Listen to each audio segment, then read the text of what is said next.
سوارا ہے ہم نے اس ملک کے گیسوئے برہم کو، 100 بار سوارا ہے ہم نے اس ملک کے گیسوئے برہم کو، یہ اہل جنوب بتلائیں گے کیا ہم نے دیا ہے عالم کو۔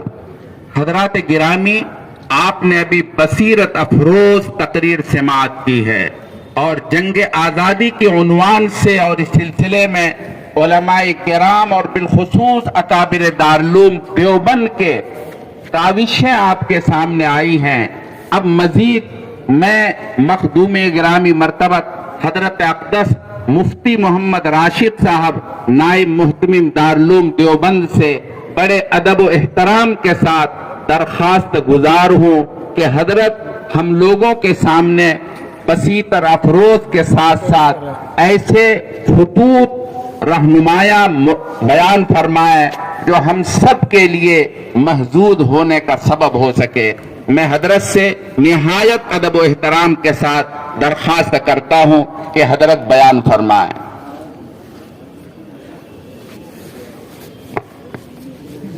آپ ضروری ہے تھوڑی دیر رک جائیے، مجھے الجھن ہوتی۔ الحمد للہ نحمده ونستعینه ونستغفره ونؤمن به ونتوکل علیہ ونعوذ باللہ من شرور انفسنا ومن سیئات اعمالنا، من يهده الله فلا مضل له ومن يضلله فلا هادي له، واشهد ان لا اله الا الله وحده لا شريك له، واشهد ان سيدنا ومولانا محمدا عبده ورسوله۔ اعوذ باللہ من الشیطان الرجیم، بسم اللہ الرحمن الرحیم۔ ان اولیاء اللہ لا خوف علیہم ولا هم یحزنون، صدق اللہ العلی العظیم۔ بندگی میں گھٹ کے رہ جاتی ہے مثل جوئے شیر، بندگی میں گھٹ کے رہ جاتی ہے مثل جوئے شیر، اور آزادی میں بہرے بے کراں ہے زندگی۔ حضرت محتمم صاحب اور دیگر معزز حضرات، یہ پروگرام بہت مختصر ہونا ہے، ایک اچھی خاصی لمبی تقریر آپ کے سامنے ہو گئی ہے اور بہت ساری ضروری باتیں آپ کے سامنے آ چکی ہیں۔ اب بہت زیادہ کوئی چیز کہنے کی میرے پاس نہیں رہ گئی۔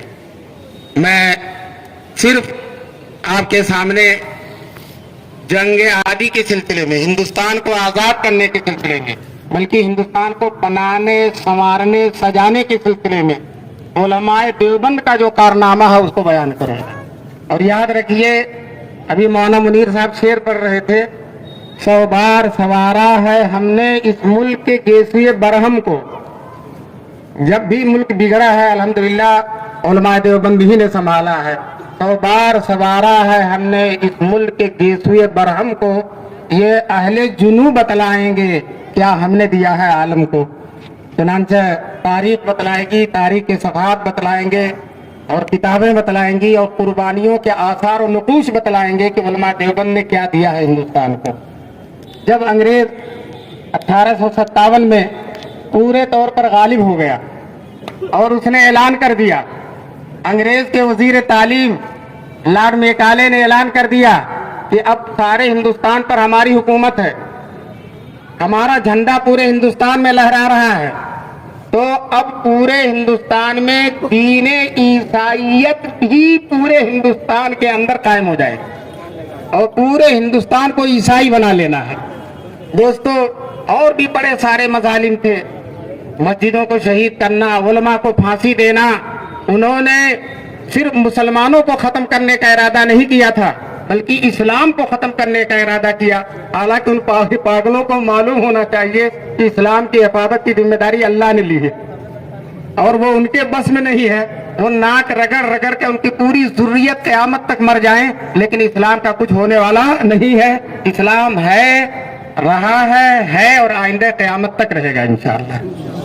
بہرحال جب ان کی زیادتیاں حد سے زیادہ گزر گئی تو علماء دیوبند، حاجی امداد اللہ مہاجر مکی رحمۃ اللہ علیہ، مولانا قاسم نانوتوی رحمۃ اللہ علیہ، مولانا رشید احمد گنگوہی رحمۃ اللہ علیہ، حافظ ضامن شہید رحمۃ اللہ علیہ اور شیخ محمد تھانوی رحمۃ اللہ علیہ، یہ حضرات بیٹھے، خانہ بھون میں مشورہ ہوا کہ انگریزوں کے خلاف اب قدم اٹھانا ہے، عملی طور پر میدان میں آنا ہے اور منظم طریقے سے انگریزوں سے ہندوستان کو پاک کرنے کی کوشش کرنی ہے۔